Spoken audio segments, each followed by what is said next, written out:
எங்களை அதிகமாக நேசிக்கிற எங்கள் நல்ல பிதாவே, தர்மையான நல்ல அதிகால நேரத்துக்காக நன்றியோடுமே துதிக்கிறோமே ஸ்தோத்திரிக்கிறோம்.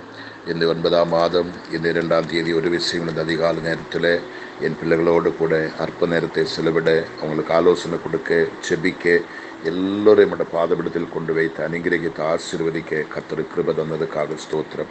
இப்படி ஒரு நாளை கூடிய எங்களோட வாழ்க்கையில் நீர் எங்களுக்கு தந்தீரே, எமக்கு கோடி கோடி ஸ்தோத்திரப்பா. கடந்த ராத்திரி முழுவதும் கிருபை எங்கள் கூட இருந்ததுக்காக நன்றி. அதிகாலமே இருட்டோடு நீர் எழுப்புகிறதுக்காக ஸ்தோத்திரம். தொடர்ந்து நம்முடைய கிருபையும், நம்முடைய தயவும், நம்முடைய ஒத்தாசை, நம்முடைய வல்லமை, நம்முடைய மகிமையும், நம்முடைய பிரசன்னமும் என்னோடு கூட ஜெபத்திரிக்கிற ஒவ்வொரு மக்களோடும் இருந்து ஆச்சரிய விதமாக இன்னைக்கு பகல் முழுவதும் கர்த்தர் நடத்தி கொண்டு செல்லும். போகும் இடங்கள், வேலை செய்கிற இடத்தில், படிக்க போகிற இடத்தில், பிரயாணத்தில், எந்த தொழில் எது போனாலும் அங்கெல்லாம் கர்த்தருடைய கிருபையும் நம்முடைய சமூகம் இருக்கட்டும், நம்முடைய பாதுகாப்பு இருக்கட்டும். ஒருவருக்கும் ஒரு தீங்கோ, கெடுதியோ, துன்பமோ, துயரமோ வந்து கண்கலங்க, மனம் பதற அனுமதிக்கவே கூடாது. உண்மை நம்பி எல்லாரையும் நம்முடைய இரத்த கோட்டைக்குள்ளே வைத்து இரத்தத்தால் முத்திரையிட்டு அனுகிரகித்து பிரார்த்திக்கிறோம். ஆசீர்வதிப்பீராக. அடினை பலப்படுத்துங்க, பெரிகாற்று செய்யுங்க. இயேசு கிறிஸ்துவின் நாமத்தில் பிதாவே, ஆமேன், ஆமேன், ஆமேன். அவருடைய பரிசுத்தமுடைய நாமம் மகிமைப்படுவதாக. எம்என்ஜி காஸ்பல் வாய்ஸ் மூலம் ஒரு விஷயம் கூடி உங்களோட அற்ப நேரம் செலவழிக்க கர்த்தர் 9ஆம் மாதத்தில் தந்த கிருபைகளுக்காக தேவனை துதிக்கிறேன். இன்றைக்கு நம்முடைய ஜெபம் ஆரம்பித்து 1219 நாட்களுக்குள்ளே பிரவேசிக்க தேவன் நமக்கு கிருபை செய்திருக்கிறார். ஒரு சில வேத பாகங்கள் வாசித்து நமக்கு ஜெபிக்கலாம். சங்கீதக்காரன் எழுதின 97ஆம் சங்கீதம் 3, 4, 5 வசனத்தை நான் வாசிக்கின்றேன். 97ஆம் சங்கீதம் 3, 4, 5 வசனம். அக்கினி அவருக்கு முன் சென்று சுற்றிலும் இருக்கிற அவருடைய சத்துருக்களை சுட்டெரிக்கிறது. அவருடைய மின்னல்கள் பூச்சக்கரத்தை பிரகாசிப்பித்தது. பூமி அதை கண்டு அதிர்ந்தது. கர்த்தரின் பிரசன்னத்தினால் பர்வதங்கள் மெழுகு போல உருகிட்டு, சர்வ பூமியுடைய ஆண்டவரின் பிரசன்னத்தினாலேயே உருகி போயிட்டு என்னங்க பார்க்கின்றோம். நம்முடைய ஆண்டவரை குறித்து எவ்வளோ தெளிவாகவே இந்த பகுதியில் சங்கீதக்காரன் சொல்லியிருக்கிற பாருங்க. அக்கினி அவருக்கு முன் சென்று சுற்றிலும் இருக்கிற அவரோட சத்துருக்களை என்ன பண்ணுவாரா? சுட்டெரிப்பாரா. இன்னைக்கு நமக்கு எல்லாருக்குமே சத்துருக்கள் உண்டு. நம்முடைய குடும்பத்துக்கு விரோதமாக, தொழிலுக்கு விரோதமாக, படிப்புக்கு விரோதமாக, நம்முடைய ஊழியங்களுக்கு விரோதமாக, எல்லா விஷயத்திலும் நமக்கு எதிராளிகள் உண்டு. எதிராளிகள் இல்லாதவங்க யாருமே இந்த உலகத்தில் இல்லை. நமக்கு கண்ணுக்கு தெரிஞ்சும் தெரியாமலும் நமக்கு சத்துருக்கள் உண்டு. நமக்கு தெரியாதவர்கள் எல்லாம், நம்முடைய கண்ணுக்கு தெரியாதவங்களாம் நமக்கு தெரியாத விதத்தில் பல கோணத்தில் நமக்கு பல கெடுதிகளை செய்து நம்மளை அழிக்க, குடும்பத்தை அழிக்க, நம்மளை இல்லாமையாக்க பல கோணத்தில் செயல்படுற ஆட்கள் உண்டு. இன்னைக்கு உலகம் அப்படிதான்.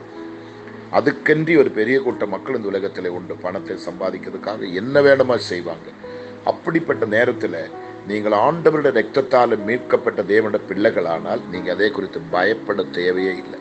சங்கீதக்காரன் சொல்லும், உன் பக்கத்தில் 1000 பேர், உன் பலதுபுறத்தில் 10,000 பேர் வந்து அணுகாதுன்னு சொல்கிறான். அப்படியானால் இந்த உலகம் முழுவதும் நமக்கு விரோதமாக எழும்பினாலும் நம்மை ஒன்றும் செய்ய முடியாது. எத்தனை மாந்திரிகம், எத்தனை சூன்யம், எத்தனை யாகம் என்ன நடத்தினாலும் கிறிஸ்துவுக்குள்ளே இருக்கிற பிள்ளைகளை ஒன்றுமே செய்ய முடியாது. அதாங்க சொல்ற பாருங்க. அக்கினி அவருக்கு முன் சென்று சுற்றிலும் இருக்கிற அவருடைய சத்துருக்களை சுட்டெரிக்கிறது. நமக்கு தெரியாது பாருங்க. தேவனுடைய அக்கினி புறப்பட்டு போய் நம்முடைய சத்துருக்களை எல்லாம் கர்த்தர் சுட்டெரித்து சாம்பலாக்குவாங்க. அதனால்தான் இன்னைக்கு நம்ம உயிரோடு இருக்கிறோம்.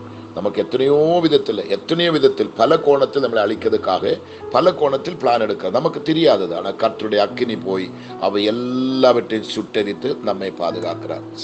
இரண்டாவது பார்க்கும்போது அவருடைய மின்னல்கள் பூச்சக்கரத்தை பிரகாசிப்பித்தது. பூமி அதை கண்டு அதிர்ந்து போகுது. ஆண்டவருடைய மின்னல் பூச்சக்கரத்தையை பிரகாசிப்பிக்குது பாருங்களேன். அதை கண்டு பூமி அதிர்ந்து போகுது. பூமி அதிர்ந்து போறேன்னு சொன்னா நம்ம எப்படி எங்கெங்கெல்லாமோ பூமி அதிர்ச்சி நடக்குது பாருங்களேன். பூமி அதிர்ச்சிக்கு என்னெல்லாமோ மக்கள் சொல்றாங்க. பூமாதேவி தன்னோட தோளில வச்சுதான் பூமியை சுமக்கிறாங்க. பூமியில் அதிகமான பாரம் இருக்கிறனால இந்த பக்கமா அந்த தோல் வலிக்குமே இந்த பக்கமா மாத்துறாங்க. அப்பதான் பூமி அதிர்ச்சி எல்லாம் சொல்லி ஏதோ மூதாண்டி கதைகள் எல்லாம் சொல்லிட்டு இருக்கிறாங்க. நமக்கு தேவையில்லை. ஆனா சத்தியம் என்னென்று பார்க்கும்போது அவருடைய மின்னல்கள் பூச்சக்கரத்தை பிரகாசிப்பித்தது. பூமி அதை கண்டு அதிர்ந்தது. ஏசப்பாவோட மின்னலை கண்டே பூமி அதிர்றாங்க. அப்படி பாருங்களேன். அக்கினி அவருக்கு முன் சென்று சுற்றிலும் இருக்கிற அவருடைய சத்துருக்களை சுட்டரிக்கிறாங்க. நீங்க எதை குறித்தும் பயப்பட தேவையில்லை. நீங்க ஜெபிக்கிற பிள்ளைகளா இருந்தால், வேதத்தை நம்புகிற பிள்ளைகளா இருந்தால், உண்மையுள்ள மக்களா இருந்தால், உங்களுக்காக கர்த்தர் யுத்தம் பண்ணி அற்புதத்தை செய்வார். அது உங்களுக்கு 5 பைசா செலவில்லை. உங்க கண்ணுக்கு தெரியாது. அங்க எதெல்லாம் சாம்பல் ஆகணுமோ கர்த்தர் சாம்பல் ஆக்கிடுவான். எதெல்லாம் அதிர வைக்கணுமோ கர்த்தர் அதிர வைத்திருவாங்க. கடைசியா பார்க்கும்போது கர்த்தரின் பிரசன்னத்தினால பர்வதங்கள் மெழுகு போல உருகிட்டு.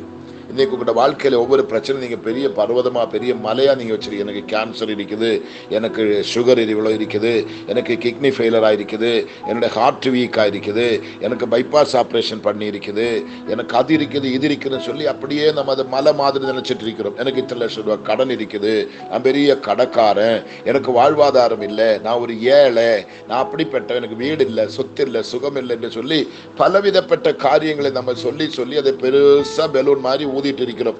ஆனா கர்த்தர் சொல்ல பாருங்க, கர்த்தருடைய பிரசன்னத்தினால் பர்வதங்கள் மெழுகு போல உருகிட்டு. நான் கேட்கிறேன், இப்போ உங்க சரீரத்தில் எங்கேயாவது ஒரு கட்டி இருக்குது, அந்த கட்டி பார்க்கும்போதே அதை உடனே டெஸ்ட் பண்றோம். உடனே டாக்டர் சொல்றாங்க இது கேன்சருடைய அறிகுறி இருக்குது, இது கேன்சர் ஆகிறதுக்கு சான்ஸ் இருக்குது, இது சீக்கிரமா ரிமூவ் செய்யணும், இது எடுத்துடணும், அந்த பிரஸ்ட் எடுத்துடணும், அல்ல இந்த கை எடுத்துடணும், யூட்ரஸ் எடுத்துடணும், அதை எடுத்துடணும், இது எடுத்து சொல்லணும். உடனே நீங்க கீழ்ப்படுத்த செய்றீங்க. நான் சொல்றது கவனிங்க, கர்த்தரின் பிரசன்னத்தினால் பர்வதங்கள் மெழுகு போல உருகிட்டு என்று சொல்லும் பொழுது உங்களோட சரித்திரிக்கிற அந்த கட்டிகள் உருகாதா, அந்த கேன்சர் உருகாதா, சுகர் உருகாதா, உங்க வியாதியை கர்த்தர் மாட்டாரா? நிச்சயமா கர்த்தரின் பிரசன்னத்தினால் பர்வதங்கள் மெழுகு போல உருகிட்டு. சர்வ பூமியுடைய ஆண்டவர், இந்த உலகத்துக்கு முழுவதும் ஒரு ஆண்டு இயேசு கிறிஸ்து மட்டும்தான். சர்வ பூமியுடைய ஆண்டவர் பிரசன்னத்தினால உருகி போயிட்டு, என்னது பர்வதம் உருகி போயிட்டு. நீங்க தான் பாக்குறீங்களே, அங்கங்க மெழுகு போல பர்வதங்கள் உருகு, நீங்க பாக்குறீங்க அல்லவா? உருள் பொட்டி அப்படியே ஒரு செகண்டுக்குள்ள போற நீங்க பாக்குறீங்க அல்லவா? இதெல்லாம் எப்படி? இதெல்லாம் வேதத்தில் எழுதப்பட்ட வார்த்தை அப்படி அப்படியே நடக்குது. அப்படியானால் உங்களோட மலை போன்ற பிரச்சனை, உங்களோட பெரிய பெரிய வியாதி, பெரிய பெரிய கடன், பெரிய பெரிய சாபங்கள் உங்களை வளர விடாம வாழ விடாம உங்களை சாகடிக்க பார்க்கிற சத்துனுடைய சகல தந்திரங்கள் சதிகள் எல்லாமே என் தெய்வத்துக்கு முன்பாக, அவருடைய அக்கினிக்கு முன்பாக, அவருடைய பிரசன்னத்துக்கு முன்பாக மெழுகு போல உருகி போயிடும். உங்களை எதுவுமே சேதப்படுத்த முடியாது. நீங்க நம்பினால் இப்ப இருக்கிற கட்டி நாளைக்கு அங்க இருக்காது, யூட்ரஸ்ல கட்டி அங்க இருக்காது, பிரஸ்ட்ல கட்டி அங்க இருக்காது, கேன்சர் அங்க இருக்காது, எய்ட்ஸ் வியாதி அங்க இருக்காது, டிபி நோய் அங்க இருக்காது, ஃபைல்ஸ் வியாதி அங்க இருக்காது, தைராய்டு வியாதி அங்க இருக்காது. நான் சொல்லிட்டே போகலாம். எந்த வியாதியும் உங்களை அட்டாக் பண்ண வியாதி உண்டு. எல்லாருடைய சரீரத்திலும் பலவிதப்பட்ட வியாதிகள் உண்டு, பலவீனங்கள் உண்டு. ஆனா நீங்க அதை பெருசா நினைச்சு அதுக்கு பெரிய மரியாதையை கொடுத்து அதை தடவி கொடுத்து உடனே டாக்டரை பார்த்ததுக்கு ட்ரீட்மெண்ட் கொடுத்து தாளாட்டி, ஒரு குழந்தையை தொட்டிலே போட்டு தாளாட்டுறது போல 10 பேருக்கு கூப்பிட்டு சொல்லி அதை ரொம்ப பெருமை பாராட்டினால் நாசமா போயிடும். ஒன்றுமே நமக்கு நன்மையா நடக்காது. எல்லாம் அது நிமித்தம் நமக்கு பெரிய கொடிய வேதனை உண்டாகும், கொடிய சேதம் உண்டாகும், கொடிய நஷ்டம் உண்டாகும். ஆனா இங்க என்ன சொல்லுகிறார்? கர்த்தருடைய பிரசன்னத்தினால் பர்வதங்கள் மெழுகு போல உருகிட்டு, சர்வ பூமியுடைய ஆண்டவரின் பிரசன்னத்தினால உருகி போயிட்டு. நம்புறீங்களா? இந்த ஜெபம் முடிகிறதுக்குள்ள உங்க கட்டிகள், கேன்சர், எய்ட்ஸ், ஷேரோகம், டிபி நோய்கள், கர்த்தருக்கு ஸ்தோத்திரம், உங்களோட தைராய்டு வியாதிகள், சுகர் வியாதிகள், கிட்னி ஃபெயிலர், எந்த வியாதி ஆயிக்கொள்ளட்டுமே அது இப்போ உருகி, அது மெழுகு போல உருகி அது சமமாக போகுது. நீங்க அடுத்த டெஸ்டிங்ல பாருங்க, அங்க ஒண்ணுமே இருக்காது. அங்க பார்க்காம இருந்தது அங்க காணாம போயிடும். நீங்க நம்பணும்.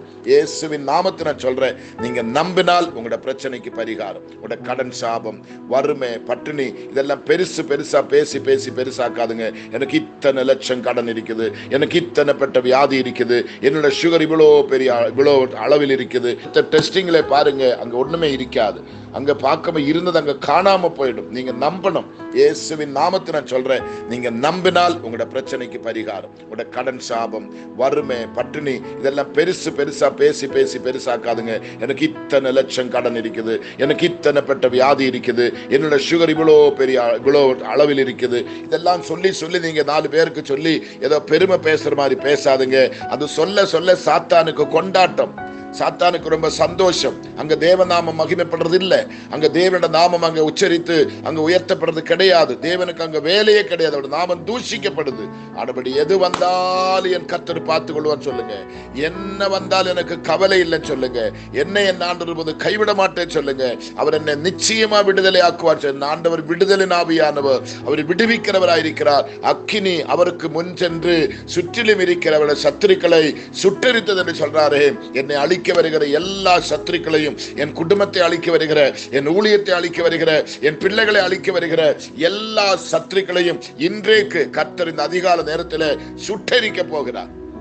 உன் குடும்பத்துக்கு வேட்டு வைக்க வந்தவன், உனக்கு வேட்டு வைக்க வந்தவன், தொழிலுக்கு வேட்டு வைக்க, வாழ விடாதபடி, ஊழியம் செய்ய விடாதபடி, படிக்க விடாதபடி, சந்தோஷமாய் குடும்பத்திலே புருஷன் மனைவியாய் வாழ விடாதபடி உங்களை எப்படியெல்லாம் அழிக்கிறதுக்காக எதிரிகள் எழுப்பினோ அவனை கத்தரிப்பை சுட்டெரித்து விட்டது. அவன் பஸ்மமாய் போயிட்டு அங்க இல்ல. செகண்ட், அவருடைய மின்னல்கள் பூச்சக்கரத்தை பிரகாசிப்பித்தது. பூமி அதை கண்டு அதிர்ந்தது. ஆண்டோட அந்த மின்னல்லே பூமி அதிருது. பூமி சொன்ன சாதாரண விஷயமா? பூமி முழுவதும் அதிருது. என் கர்த்தருடைய மின்னலுக்கு அவ்வளவு பெரிய மகிமை உள்ள தெய்வத்தை நான் ஆராதிக்கிறேன். அவருடைய மின்னல்கள் பூச்சக்கரத்தை பிரகாசிப்பித்தது. பூமி அதை கண்டு அதிர்ந்தது. கர்த்தரின் பிரசன்னத்தினால் பர்வதங்கள் மெழுகு போல உருகுது. என் ஆண்டவர் வந்து பார்த்தா போதும், அவர் வந்து தொட்டா போதும். பர்வதம் அல்ல, பர்வதம் மலை அல்ல, குன்றல்ல, பர்வதம் பர்வதம் மெழுகு போல உருகுது. கர்த்தருக்கு ஸ்தோத்திரம். மெழுகு போல உருகிட்டு சர்வ பூமியுடைய ஆண்டவரின் பிரசன்னத்தினால, நல்ல கவனிக்கணுங்க, சர்வ பூமியுடைய, ஆமீன் ஆமீன், சர்வ பூமியுடைய ஆண்டவரின் பிரசன்னத்தினால உருகி போயிட்டு, அட்ரஸ் இல்லாத போயிட்டு, இனி அது அங்க இல்ல, நீங்க தேடி பாருங்க, அது இல்பொருள் ஆயிட்டு, அது காணாம போயிடு. ஐயோ, நேத்து கட்டி இருந்தது இப்ப இல்லையே, நேத்து கேன்சர் இருந்தது இப்ப இல்லையே, நேத்து ஒரே ரத்த போக்கா இருந்தது இப்ப அது இல்லையே, நேத்து ஒரே அதா இருந்தது இதா இருந்தது இப்போ அது இல்லையே. கர்த்தர் அதை அப்படி மாற்ற போகிறார். அது இல்லாமல் அது இல்பொருளாக்க தேடி பாருங்க, தெரியாது. அந்த அளவுக்கு கர்த்தர் அதை உருக்கி அதை நாசமாக்கி உங்களை விடுதலை ஆக்குவார். இந்த 9ஆம் மாசம் 2ஆம் தேதி நிச்சயமாகவே கர்த்தர் உங்களை ஆசீர்வதிப்பார், உங்களை கனப்படுத்துவார், உங்களை மேன்மைப்படுத்துவார், உங்களை அதிகமாய் ஆசீர்வதித்து குறையின்றி உங்களை நடத்தி கொண்டு போக கர்த்தர் வல்லவர். ஜெபம் பண்ணலாமா? பரிசுத்தமுள்ள நல்ல கர்த்தாவே, இந்த நாளிலும் என் மக்களுக்காக இந்த ஆலோசனை கொடுத்து ஜெபிக்க தேவன் கிருபை தந்ததுக்காக ஸ்தோத்திரம். சோர்ந்து போயிருக்கிற மக்கள், விசுவாசம் நஷ்டப்பட்டவர்கள், விசுவாசம் குறைந்தவர்கள், விசுவாசம் குன்றி போனவர்கள், ஆண்டவரே ஸ்தோத்திரம், விசுவாச கண்கள் குருடாக்கப்பட்டவர்கள், விசுவாச வாழ்க்கை ஒன்றுமில்லாம சூன்யமாய் போன பிள்ளைகள் இதை கேட்கும் பொழுது ஆண்டவருடைய பிரச்சனை மட்டும், அவனுடைய வியாதியை மட்டும், அவனுடைய விஷயத்தை மட்டும் ரொம்ப ரொம்ப ரொம்ப ரொம்ப பெருமைப்படுத்தி அதை அகலப்படுத்தி பெருசா பேசியிருந்த மக்கள் எல்லாம் இந்த வார்த்தையை கேட்கும். ஐயோ, என் தேவனுக்கு இதெல்லாம் ஒன்றும் இல்லை, அவருக்கு முன்பாக இதெல்லாம் சமபூமி ஆகுது, இதெல்லாம் உருகி போகுது, இது காணாம போகுது, சுட்டரிக்கிறாங்க அவர். அப்படி ஒரு நம்பிக்கை என் மக்களுக்குள்ள இப்போ என் தேவன் தரும்படியாக ஜெபிக்கிறோம். அவங்களுக்கு இருக்கிற பிரச்சனைகள், போராட்டங்கள், வியாதிகள், பலவீனங்கள், அந்தகார சக்திகள், அந்த மரண பயங்கள், கொடிய திகில், வறுமைக்குள்ளே கொண்டு போற, பட்டினிக்குள்ளே கொண்டு போற, பிரிவினைக்குள்ளே கொண்டு போற, சண்டைக்குள்ளே கொண்டு போகிற, சமாதானத்தை கெடுக்கிற, சந்தோஷத்தை கெடுக்கிற, ஆரோக்கியத்தை நஷ்டப்படுத்துகிற, நிம்மதியை கெடுக்கிற, ஆண்டவரே ஆனந்தமாய் பேரின்பமாய் வாழ வேண்டிய பிள்ளைகளுடைய துக்கத்தில் துக்கத்தையும் கண்ணீரையும் அன்றைய புலம்பலையும் கொடுத்து வாட்டி வதக்க வைக்கிற எல்லா துஷ்டனுடைய சதிகளும் அவருடைய சதி திட்டங்களும் இன்றைக்கு இந்த அதிகால நேரத்தில் இருட்டோடு நான் ஜெபிக்கும் பொழுது ஒவ்வொரு பிள்ளைகளுடைய சரீரத்தை விட்டு, குடும்பத்தை விட்டு, அவங்களுடைய எல்லையை விட்டு, அன்றைய அவங்க எங்கெங்கெல்லாம் துஷ்டன் கிரியை செய்யறேனோ அங்கெல்லாம் மகிமையான அந்த பிரசன்னம் இறங்கி, நம்முடைய அக்கினியின் வெப்பம் அங்கே இறங்கி அவை எல்லாம் சுட்டெரித்து அது பஸ்மமாக்கும்படி நம்முடைய நாமத்தை நான் ஜெபிக்கிறப்பா. அக்கினி அவருக்கு முன்பாக சென்று ஆமீன் சுற்றிலும் இருக்கிறவருடைய சத்துருக்களை சுட்டெரித்தது என்று சொன்னீரே, இன்னைக்கு நடக்கட்டப்பா, சுட்டெரிக்கட்டப்பா, எல்லாம் சாம்பல் ஆகட்டும், எல்லாம் பஸ்மம் ஆகட்டும். என் பிள்ளைகளுக்கு விரோதமாக எழும்பி இருக்கிற எந்த துஷ்ட சேனையா இருந்தாலும், அவன் எவ்வளவு பெரிய படையா இருக்கட்டுமே, எவ்வளவு பெரிய பெலனா இருக்கட்டுமே, எவ்வளவு பெரிய சேனையா இருக்கட்டுமே, உமக்கு முன்பாக அது இப்ப சுட்டெரிக்கப்பட்டு காத்திலே பறக்கிற பஸ்மமாக என் தெய்வம் மாற்றினதுக்காக ஸ்தோத்திரம். அவருடைய மின்னல்கள் பூச்சக்கரத்தை பிரகாசிப்பித்தது, பூமி அதை கண்டு அதிர்ந்தது என்று சொன்னீரே. எல்லா பிசாசுகளும், எல்லா பேய்களும், எல்லா கொடூரங்களும், எல்லா சத்துருவும் இப்ப அதிர்வதாக இயேசுவின் நாமத்தினால இந்த ஜெபத்துக்கு முன்பாக அதிரட்டும் ஆண்டவரே. பூமி அதிர்ந்தது போல என் இயேசுவின் நாமத்தில் இந்த பொல்லாத சத்துரு, பொல்லாத பிசாசு, இந்த வேதனை கொடுக்கிற அந்தகார சக்திகள், எல்லா கெடுதிகள், கொடுமைகள் இப்போது ஆண்டவரை அதிர்வதாக. அதுக்காக நான் ஜெபிக்கிறோம். கர்த்தருடைய பிரசன்னத்தினால் பர்வதங்கள் மெழுகு போல உருகிட்டு சொல்றாங்கப்பா. எல்லா கட்டிகள் இப்ப உருகட்டும், எல்லா சுகர் கம்ப்ளைண்ட் இப்ப உருகட்டும், எல்லா கிட்னி ஃபெயிலியர் இப்ப உருகட்டும். எங்கெங்க என்னென்ன வியாதிகள் இருக்கிறேனோ அதெல்லாம் இப்ப பர்வதம் உருகிறது போல உருகி உருகி அது நீராக, ஆவியாக, வேர்வாக அது வெளியே வரட்டும். இயேசுவின் நாமத்தில் நான் கட்டளை கொடுக்கிறப்பா. அது யூரியன் வழியாகவோ, மோஷன் வழியாகவோ, வேர் வழியாகவோ, எப்படியோ இயேசுவின் நாமத்தில் அது மறைந்து காணாமல் போகட்டும். அதுக்காக ஜெபிக்கிறேன். இயேசுப்பா அதை செய்ததுக்காக நன்றி.